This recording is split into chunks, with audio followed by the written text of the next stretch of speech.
ભાટેનામાં online courier કંપનીના ગોડાઉનમાં આગ ચોંપી કરવાનો મામલો. ઉધના પોલીસે ગુનાનો ભેદ ઉકેલ્યો.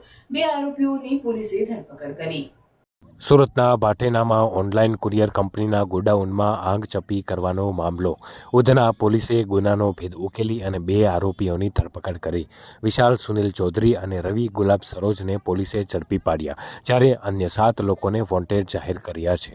કુરિયરના ધંધાર્થે થયેલ માથાકૂટમાં આગ ચાપી કરી હોવાનો ખુલાસો થયો છે.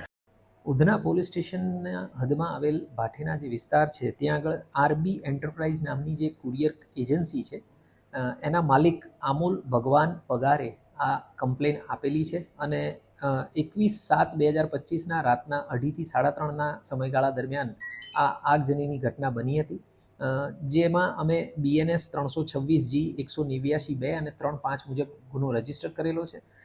જે આરબી એન્ટરપ્રાઇઝ કુરિયર એજન્સી છે એના માલિકે સીસીટીવી કેમેરા ચેક કર્યા ત્યારે એના ધ્યાનમાં આવ્યું કે કેટલાક લોકોએ આગ હાથે કરીને લગાડેલી છે. એમાં ચેક કર્યા બાદ ધ્યાનમાં આવ્યું કે એમાં 2 જે આરોપી છે, વિશાલ ચૌધરી, રવિ સરોજ, કે જેને હાલ અત્યારે અરેસ્ટ કરવામાં આવ્યા છે, એની સાથે અન્ય 4 થી 5 જેટલા ઈસમોએ આ આગ લગાડવાની જે ઘટના છે એને અંજામ આપેલો હતો. અને આગ લગાડવાનું કારણ એ હતું કે આ જે બનાવના ફરિયાદી છે આમોલ, એ પહેલાં ખટોદરાની હદમાં જે છે ત્યાં આગળ એક કૃષ્ણા યાદવ નામના ઈસમની સાથે કુરિયર કંપનીમાં એની અંડરમાં કામ કરતા હતા, એમ લોજિસ્ટિકની અંદર.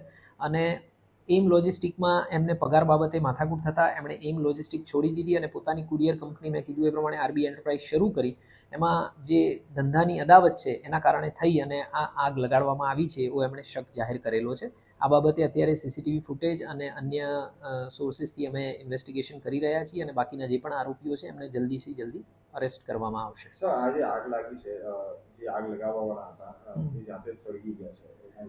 સીસીટીવી ફૂટેજ ચેક કર્યા છે અત્યારે અને એમાં અમારા ધ્યાનમાં આવેલું છે કે જે આગ લગાડવા માટે જે લોકો ગયા હતા એમાંથી એક ઈસમને પીઠના ભાગે આગની જે જ્વાળાઓ છે એ લાગેલી છે અને એ ભાગતા દેખાઈ રહ્યા છે.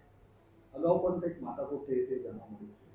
આ મેં કીધું એ પ્રમાણે કે પહેલાં જે આ અમોલ છે એ આ કૃષ્ણા યાદવના એમ લોજિસ્ટિકની અંદર તે કામ કરતા હતા અને ત્યાંથી છૂટા પડ્યા ત્યારથી એ લોકોની વચ્ચે આ કુરિયર કંપનીમાં ધંધાની અદાવતના કારણે થઈને માથાકૂટો ચાલુ હતી.